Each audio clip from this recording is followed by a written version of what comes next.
বন্ধুরা, আমার নাম বুড়ি। বুড়িস কিচেনে জানাই আপনাদেরকে স্বাগত। তো দেখতেই পাচ্ছেন বাইরে প্রচন্ড গ্রীষ্ম, কিন্তু এই গ্রীষ্মতে সবাইকে বাইরে বেরোতেই হবে কাজের জন্য। তো কাজ তো সবাইকেই করতে হবে, কাজ করতে হবে আর শরীরকেও সুস্থ রাখতে হবে। তাই ঘরের খাবার যাতে হেলদি অথচ টেস্টি হয়, তার জন্য দরকার আমাদেরকে বাড়িতে হালকা খাবার রান্না করা। তো সেরকমই একটি রেসিপি আজকে আমি বানাচ্ছি। রেসিপির নাম আম ডাল।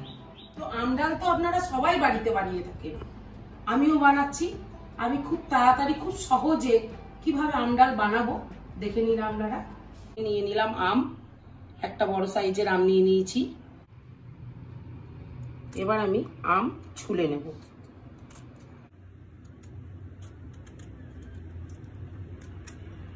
তো বন্ধুরা, আম কাটা হয়ে গেছে, আর একই সঙ্গে আমি মুসুরির ডালও পরিষ্কার করে ধুয়ে নিয়েছি। বন্ধুরা, আমি কড়াইয়ে ডাল করছি না, কুকারে ডাল করছি।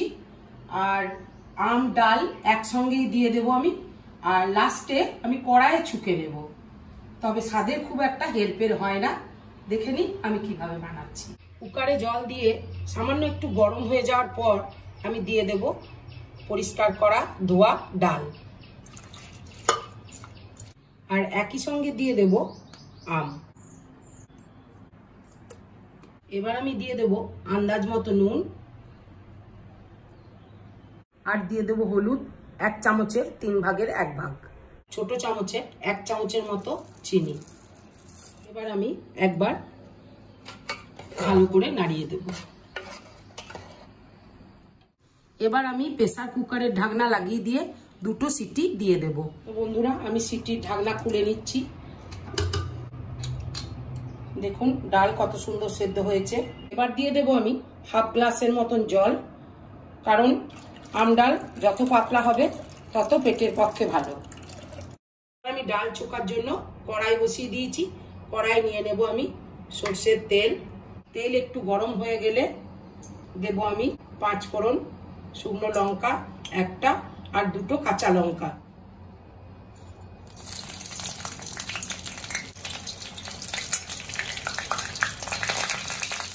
এবার আমি ডাল দিয়ে দেব।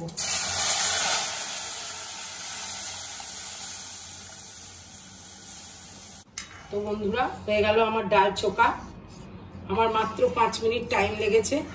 খুব অল্প সময়ে এই আম ডাল রান্না হয়। জাস্ট 2 মিনিট ফুটিয়ে আমি গ্যাসটি বন্ধ করে দেব। তো দেখলেন তো বন্ধুরা, আমি কত তাড়াতাড়ি কত অল্প সময়ের মধ্যে আম ডালটা বানিয়ে ফেললাম। আপনারা চাইলে কড়াইয়েও বানাতে পারেন, তবে আমি কুকারে বানালাম। আমার একটু সময় কম আছে, তাই আমি কুকারে বানিয়ে ফেললাম। তবে স্বাদে খুব একটা হেরফের হবে না। ওই ডাল দাও তো দেখি। ভাতটা কি গরম গো? দাও। সবই গরম। আম ডাল নাকি?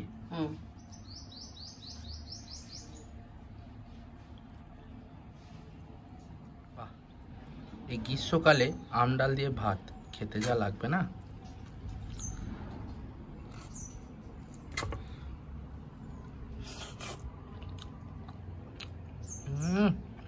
ঠিক আছে বন্ধুরা, তাহলে আজ এই পর্যন্ত। আবার কোনো একদিন দেখা হবে একটি নতুন রেসিপি নিয়ে।